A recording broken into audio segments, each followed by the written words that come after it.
I'm getting through. Doing it solo again today. Stewie, no longer, well, he is my wingman, but he's just not live with me today. Um, but I am here answering any questions that you have during the course of the stream. But I'm going to start with a couple of other things. A reminder of the why of this session, as we always do, just to really make sure that we follow the purpose of the session and understand what it's for. I'm here to give you some insights and updates on all things workplace relations as they might affect you as small business owners and managers, and things that are going on in that particular world. It helps me as well, helps me keep up to date with things. I'm going to go through a bit of a interesting challenge we've got at the moment actually in Melbourne with our office there. It may be something that you guys are encountering as well. Be interested to hear your feedback. In doing that, what it does is, I suppose, keeps me understanding and connected to you guys and understanding what's happening in the world of small business as well, and reminding me that I'm not alone through this crisis. We're all going through it. But I will also, at the end of today's session, give you a bit of a sense as to how I'm managing through the crisis in our business and some tips on HR leadership, I suppose, which might be useful to you. So on that note, I'm going to turn to a few updates. Talking of Melbourne initially, so great news that as you guys have started to come out of lockdown, a number of you may have not been on the stream last week with your AFL Grand Final public holiday. I said at the time, I'll say again, I can't quite believe that you get a public holiday for that, but never mind.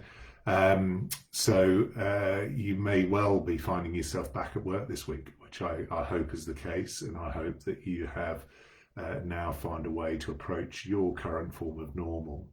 What I would say is that there's quite a bit of agitation in Melbourne, and agitation tends to, in my mind, come from confusion, where there hasn't been clear, consistent and concise communication, those 3 C's again.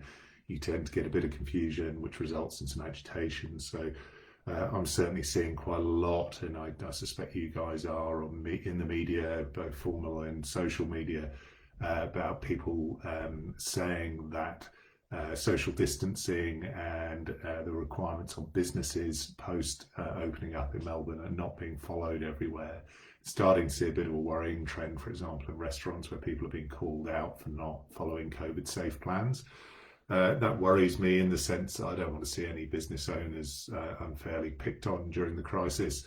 But I would say this, I'd say make sure that you've got your COVID safe plans in place. We'll put up the link on here to the resources on EmploySure's website with how to set up your COVID safe plan and get that in place. It's been a while since we've been operating in Melbourne, so people could be forgiven for being a bit dusty in terms of what their obligations are in terms of COVID safe plans. So let's make sure we get those in place and we're operating properly. We've seen in New South Wales that the state government goes in and makes examples of businesses to try and really ram home to others that they need to be operating in a COVID safe way. And I don't want to hear that any of you guys are getting whacked with any intervention or fines. The last thing we need at the moment when we're all on our knees anyway is to get another kick in the proverbials. So be careful, get your COVID safe plan in place. The next thing I was going to update on is almost as the crisis sort of seems to settle a bit, the first thing that comes back into the media about business and employers is wages. You may have seen today that there was an announcement that 7-Eleven owes some inordinate amount of money, I think 750 million in wages to their employees. There's also been a class action struck up in Queensland against a supermarket company called Drake's, which you may or may not know. So you know my view on this. I'm pretty protective of employers on this question. I hate the idea of wage theft being bandied around. Theft requires intention. I don't think that that's what occurs in most businesses. I think that there's confusion rather than intention. people have the right intent to actually pay the people the right amount. It's just bloody hard to work it out. And that's why you see big businesses, not just 7-Eleven, but businesses that you'd never think were big, had the potential to underpay staff, like the ABC, for example, that they were found to have underpaid staff significantly. These are big businesses getting it wrong. It's not part of their business model to try and cut a corner. And when you then get into the small business land, it's even more pronounced that people are just bloody confused. I've heard recently there's going to be no such thing as a small business award, so we can't expect any real simplification of the award system anytime soon. Would have been fanciful to expect that anyway. But we've got what we've got, and you therefore need to be very, very careful about the wages that you pay. I saw probably the most grating comment that I saw in the media about this, and I guess that probably a bit like me getting asked on some media, sometimes you get asked on because you say reasonably controversial things that people either annoy people or they like. I saw an economist on the ABC website today, a lady called Alice Pennington, who described what's occurring amongst employers as a systematic regime of wage theft. And that the problem was that the penalties aren't harsh enough to deter businesses from having in their business model a desire to underpay staff.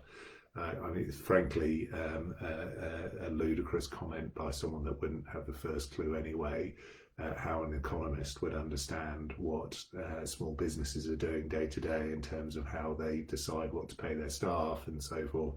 Is beyond me. But presumably she's only been invited along to say controversial things on the ABC. What I definitely don't see is any systematic regime of wage theft. I see the most confusing wage system in the world, and small businesses being the ones that are getting it in the neck for quite fairly and reasonably making errors in a bloody complex system. So that's a bit from me on what's going on in the world of workplace relations.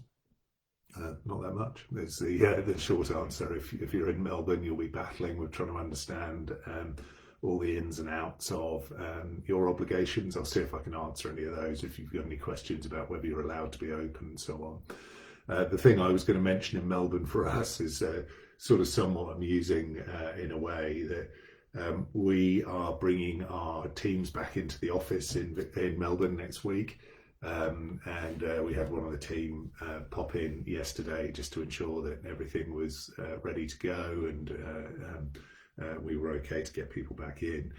We believe that we're entitled to get people back in under the rules. So the rule at the moment in Melbourne is that if you can work from home, you should work from home. Our position with these teams is that we don't think they can work any longer at home. First and foremost, for mental health reasons, we don't think it's reasonable to continue to ask people to work in isolation at home when they're not optimally set up to perform in that environment. They're not optimally set up by way of office space, by way of technology, and finally they don't have the team support that they would have to collaborate and communicate with in an office environment. We can actively see the consequences of that environment not being right in the team performance there. And my worry is, of course, that if team performance continues to go down in a particular state, and we need to look at recruiting extra headcount. I don't want to be making business decisions like, okay, we'll do headcount in Sydney but not in Melbourne because the Melbourne government, state government, won't let us go into the office. So I believe that we're entitled to go to the office, but funnily enough, the building manager in the building that we're in on Burke Street doesn't agree with us and tried to stop us from going into the office. So I thought there was something sort of amusing about all this. After it all, what we're running the risk of, I think, is people starting to get a bit police-like in their tendencies and thinking that they have some authority or power to start stopping things like that, when first of all they were wrong, but second of all I don't see that it's their right anyway. You know, we've been paying rent in this building to sit empty for months now, and the landlord should frankly be pretty pleased that we've been paying rent to them at all. and now even when we're allowed back in, the manager's saying we're not. So I'd be interested to see if anyone else has had any frustrating problems like that in any of their environments. So I'm going to take a bit of a swerve over the ditch to New Zealand here. A really quite interesting thing is happening in New Zealand today, in that they have a cannabis referendum going on right now. In fact, in true form, where people try and steal attention from this live stream, they were actually due to announce the results of the initial vote on their referendum at midday our time. So I don't have any news up in front of me that can tell me the answer to that. If anyone from my team or anyone else has any feedback on whether you are now allowed to smoke weed in New Zealand or will soon be, let me know. It'd be interesting to see whether that leads to an outflow of people from Australia to New Zealand. I know that the trend recently has been the other way. People are very worried about the economy in New Zealand and have been coming over here en masse for some years now. It'd be interesting to see if there's a swerve the other way. Overall in New Zealand, what I'm seeing as a business, really fascinatingly, I think, is that the numbers and metrics that we see is that their economy seems to have been hit harder than ours, notwithstanding their sort of shorter, sharper lockdowns and the fact that COVID didn't take a hold in New Zealand in a way even relative to how it's affected us, let alone the rest of the world and what we're seeing in Europe and so on. And there's certainly been a lot of kudos given to the leadership over there for the approach that they took to protect their country. But equally, in a country that's so impacted by tourism, they're now really struggling economically, I think even worse than some of the positions that we're in over here in Australia. And the burden of that, having just had their election, is that they're now being told, employers are being told that they're going to have to do a few things that I've mentioned on here before. First of all, minimum wage is going to go up. So I'm saying these things, I know the audience here is predominantly Aussie, sometimes Kiwi as well, given that we do business in New Zealand as well. But they want to increase the minimum wage there again, so that over the course of, I think, just 18 months it will be, the minimum wage in New Zealand will have gone up by 20%. To $20. Just imagine that in Australia. If someone came and said, we obviously have our minimum wage increases each year, and we debate whether it should be in single digit percentages, typically how close to CPI it should be. Imagine if your wages have gone up by 20% by requirement of the government in the last 18 months, and that part of that, the final 10% of it was going to be now when you're on your knees, having just been shut down by that same government some period. I suspect we might be a little bit frustrated, let's say. The other thing they're looking at doing over there, I've talked about here, is doubling sick leave. I sort of urge them not to do it over there. I don't think that that's a solution, nor is it a real employee benefit. What you see is trends in workplaces that people basically just take as much sick leave as they're entitled to. You double sick leave, you're going to end up with less productivity. Again, at a time when the economy is faltering significantly anyway, removing or reducing productivity doesn't seem like the right thing to do. And finally, they want to add to their public holidays. So I think they already have 12 public holidays in New Zealand, so one a month, which is even takes on Melbourne for your level of public holiday down there. I know that we're obviously going to have a second odd public holiday this year in Melbourne following AFL Grand Final Day, when the Grand Final wasn't even in your state. And then now you're going to get the Melbourne Cup public holiday on Tuesday, which seems generous given that no one's actually even allowed to go to Flemington. So anyway, in New Zealand, they're talking about having 12 public holidays. So again, these things are, for small businesses, they're highly impactful. That's another day that you might not be able to get revenue, or you might have the additional cost of paying time and a half or whatever it might be in terms of your staff wages. So they're big deals, these things. It shows a bit about the intent of New Zealand. It doesn't seem like there's much desire for it to be driving a thriving economy. And as I've mentioned on here before, I think probably the way New Zealand's going is to become something that resembles the sort of Norway of the South Pacific. Let's hope Australia doesn't follow for all of our sakes. So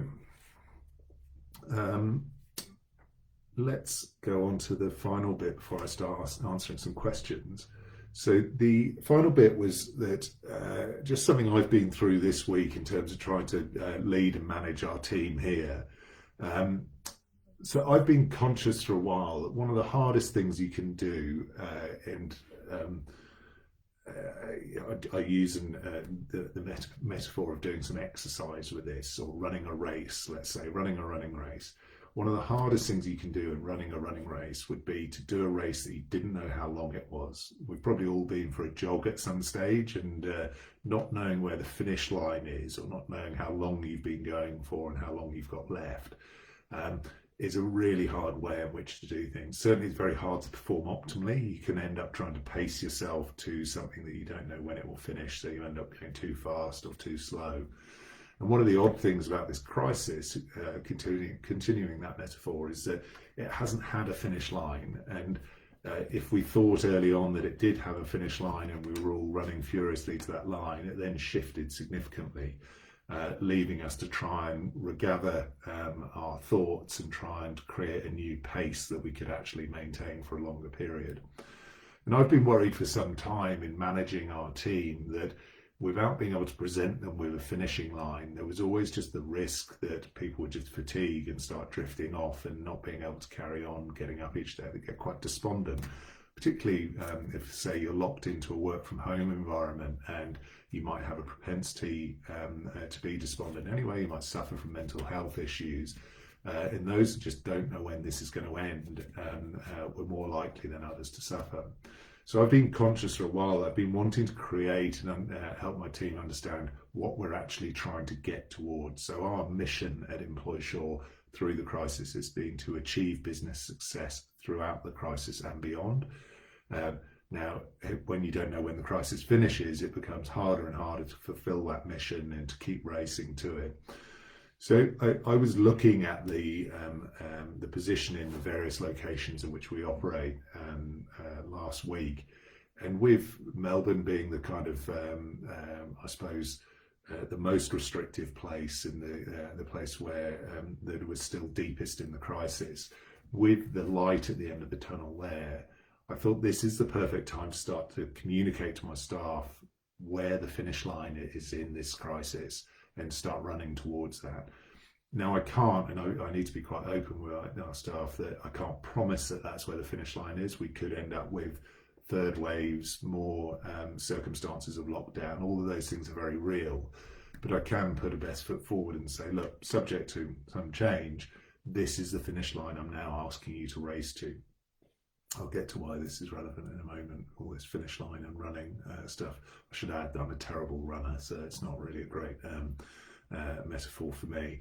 But so in my communication with staff, and also both at my senior exec level, but also to the business overall, I thought, okay, I'm going to set this finish line. So I have been doing a daily communication to all of our teams. So we have about 950 people. And I've been communicating to each of them every single day, and I've said to them that that's now gone on for I think 160 business days. I said, okay, I'm going to communicate up until 200 days, and that 200 marker, unless the crisis changes direction in any significant way, is our finish line. That is where I'm asking you to work towards in this crisis. And then after that, it's the new normal. We're not in crisis anymore. Let's take the language of crisis out of our business because that's highly sort of energy sapping, fast paced. It's not a normal level of momentum and speed in the business. I want people to get out of the crisis and get into a new level of normal thinking. So I said, look, 40 more business days, which roughly takes us to Christmas. And that's where I'm asking you to run to. And I then also, we have a 8:30 every morning meeting with our local board, the exec team, to work through our crisis management. I've said on here before that as the crisis has gone on, we've become better and better organised. We've become more and more on top of the crisis. those meetings have got shorter and shorter. We've said, okay, from next week, we're not going to hold that meeting anymore, but we're going to just reconvene it if there's any problems at any stage. So again, trying to take the business to a new normal and give them the sense that things are coming to an end. Why is that important? So if you haven't bought why I've said it's important for people to understand what they're pacing themselves to, you might be more convinced by this. It's certainly not my thinking. I wouldn't suggest that I'm that good at thinking about leadership. In fact, it's just plagiarized or nabbed from one of the best business books I've read, and I'm sure a number of you guys have, which is Jim Collins' Good to Great. And you might remember, if you have read it, he talks in there about this running concept. And he uses this example of a high school cross-country running team that forever and a day had been pretty mediocre. And then they started to get better and better, and eventually they were winning their state championships all the time, and they were consistently better than their nearest rivals. And when they were asked why that was, what it is that they were doing better than anyone else, their pool of talent hadn't changed. It was just the way in which that talent was performing.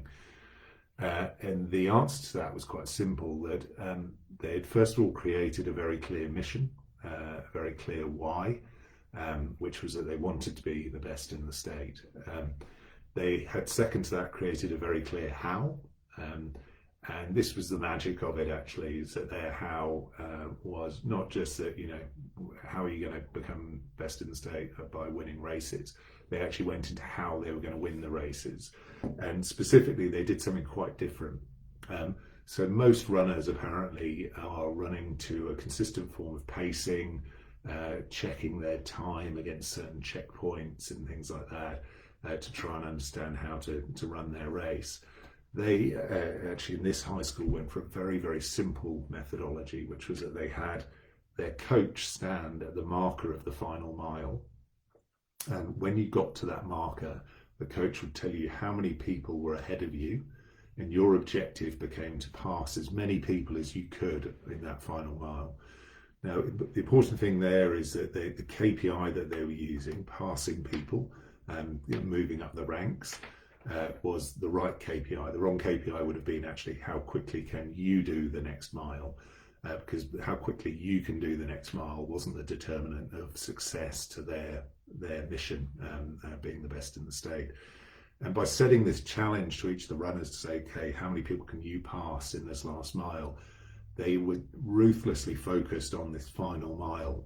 And they had this mantra, which they said was, we run fastest at the end. And it's a mantra that I've nabbed and I'm using in the business now at EmploySure.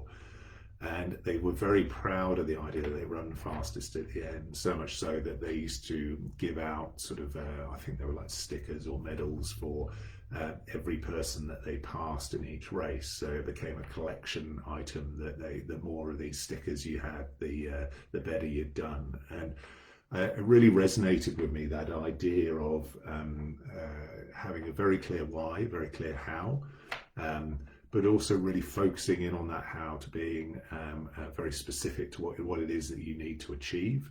And then also beyond that, having it work in a way where the team clearly knew where the finish line was. They knew it was a mile from that marker where they saw the coach.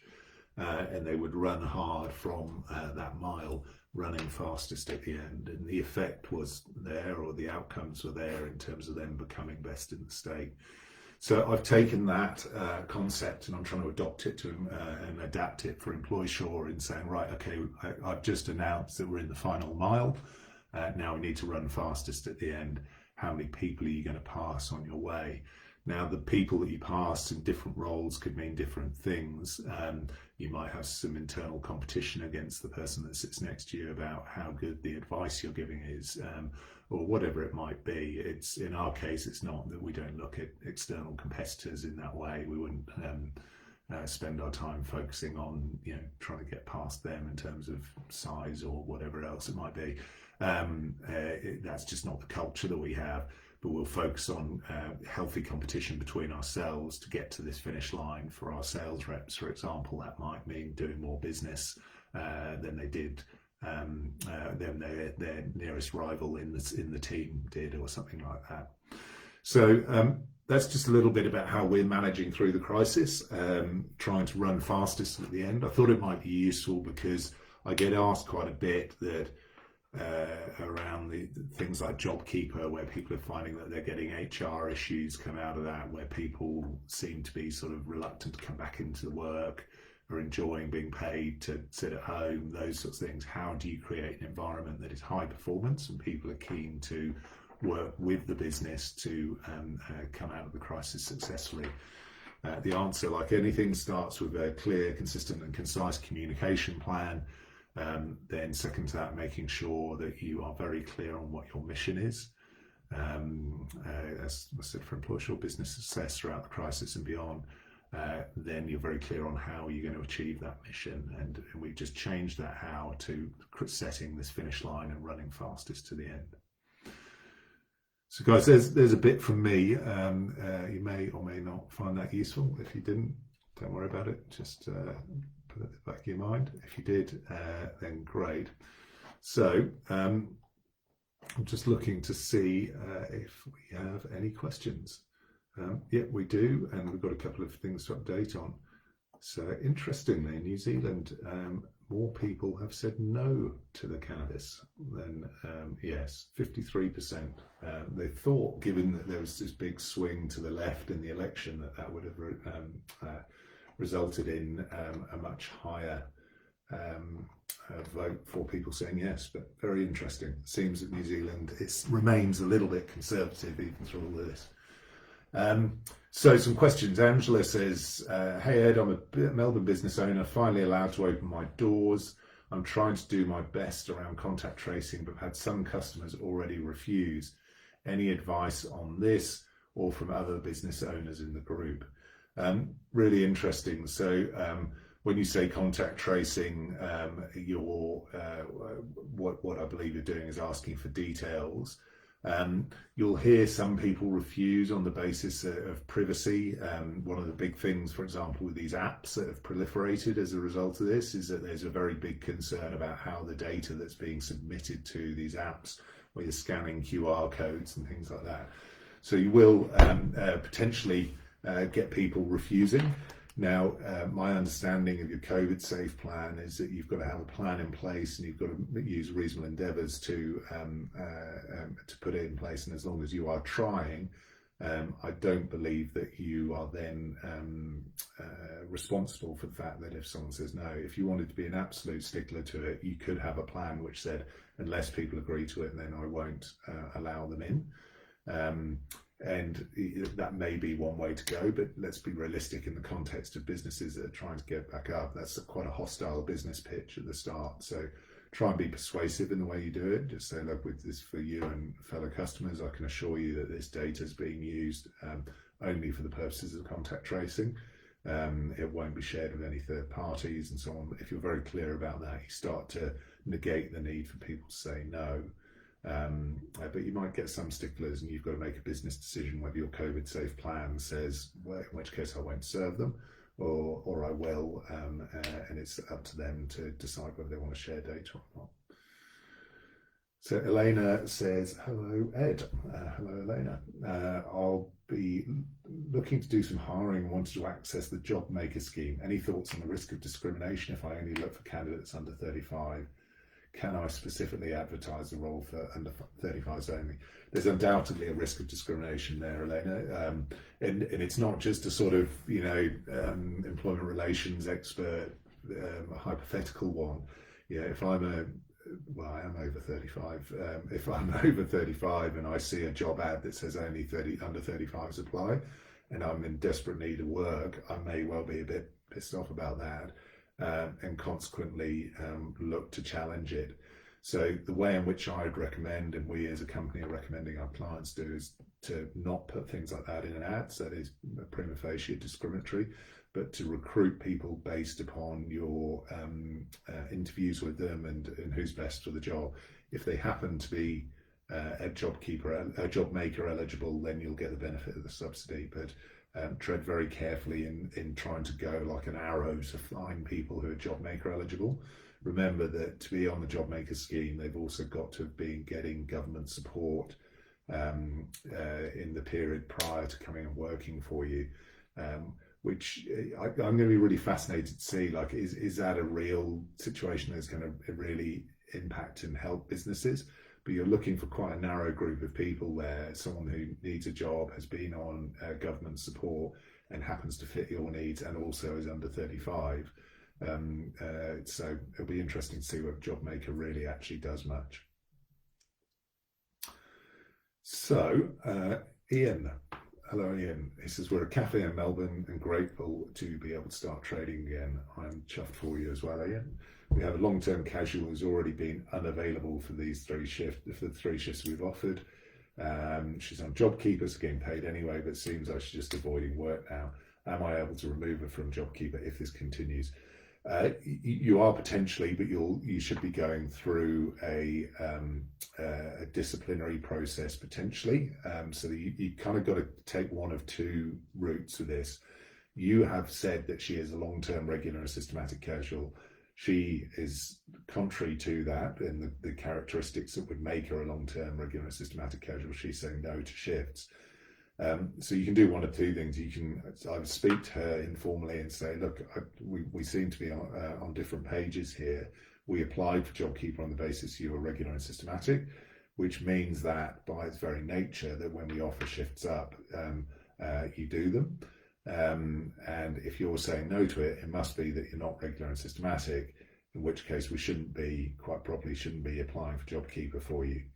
And if that doesn't shake her tree and get her back in, then yes, you could go to explain to the ATO that you shouldn't be applying for that person, that you'd misunderstood the employment relationship. The other way of doing it, if this person is regular and systematic, is to pick up the phone to them and say, look, because you're regular and systematic, we need to speak to you about refusing to come in and do these shifts without reasonable excuse.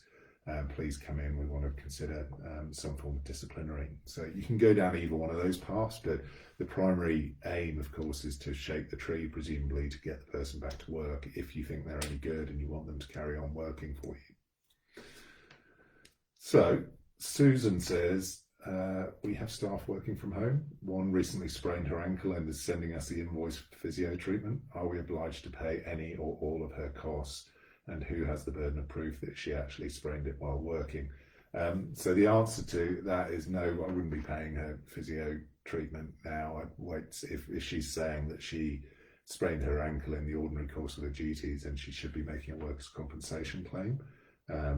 So I don't think that's a reasonable approach from, so you may well ask her in advance of making that point to her, why it is that she thinks you're responsible. Well, what was she doing when she sprained her ankle and so forth. But you shouldn't be paying a physio until it's suggested that there's a workers' compensation claim. And in terms of burden of proof specifically, Susan, that in essence, what you'll find is that it's not that structured with the insurers. They might, technically the burden would be on on your employee, Susan, to prove it, but the insurer quite often will prima facie accept the claim until they decide that they can't or something like that. So let's see whether it actually goes towards a claim, but you might find that the insurer accepts it quite readily.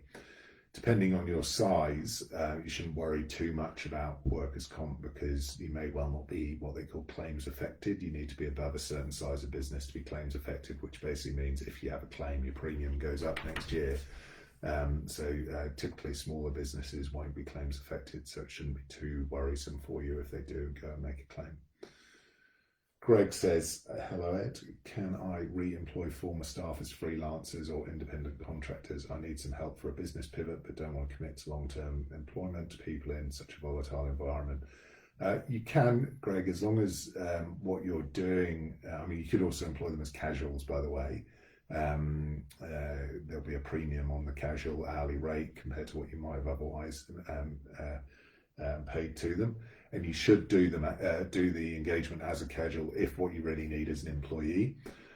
So what I always say on this, if it looks like a duck and quacks like a duck, it's a duck. So if you've got someone that you need to come in and do what they were previously doing for you, which they were an employee in doing, then they're probably an employee still. So just calling them a freelancer or an independent contractor doesn't change that. And you would have the associated risks of sham contracting if you started engaging people on the basis that they were not employees, but really they were just doing the same thing they were when they were employees. What's the difference? Ultimately, it's control. So if you were basically saying to these people, I need this set of tasks done, you do it on your own time, at your own expense, in your own way, just deliver me the result. Then that's someone that looks like an independent contractor. Not knowing specifically your business, Greg, it's hard for me to make that assessment, but I would say your litmus test would be if they're going to do the same thing they were then when they're employees, and then you're better off trying to get them back in as casuals rather than on an independent contractor basis to avoid sham contracting. So, Janine, do casuals have access to unfair dismissal? I'm pretty sure they don't, but who knows anymore. I need to stop offering the work to someone, but don't want to land myself in court. Really good question, Janine. You are right in principle, but the curveball that's in there, and I think we're doing some stuff on one of the Channel 7 shows next week about this, is this concept of the regular and systematic casual. Someone that you've employed for a casual for so long and on such regular terms that in essence they turn around and say, I'm not really a casual. I know that's what you call me and you pay me a premium for it, but I'm not really a casual. And I get all of the rights that you would actually normally associate with a permanent employee, which includes unfair dismissal.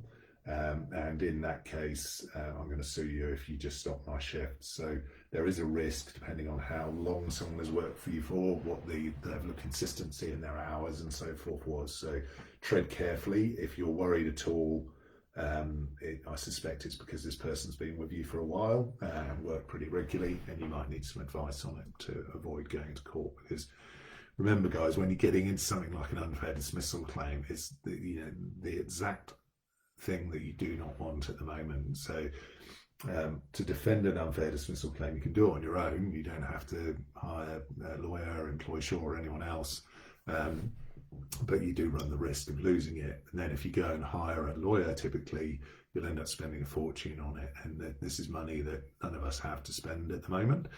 We want to make sure that we're running tight ships, and the best way to do that is to avoid hitting the iceberg in the first place. So Karen is going to wrap us up. She says, thanks for the weekly updates, watching live, which I don't often get to do. I think you said the other week that there are perhaps not as many watching live, but I'm sure there are many of us who love to catch up on your updates at a later time, so keep up the good work. Yeah, we're actually still good numbers of people watching, I'm relieved to say. Just my own self-esteem as much as anything, but no, we've still got a really good group of people watching. A few thousand are watching each week. I think that the reality is that we are now setting this new finish line, and we're running towards it, and crisis isn't perhaps the right way to describe what we are now in, and I'd encourage everyone to move out of that mindset, because we've at some stage got to acknowledge that this is going to be here for a while, this new state of affairs, and we need to run that race rather than a crisis race, which will lead to us all flagging too quickly. So from there, I'm going to say thank you and have a good weekend. Those in New Zealand are not going to have a cannabis-fueled weekend by the looks of it. So anyway, we'll see what happens over there. But thank you for your support, guys, and see you next week. Cheers.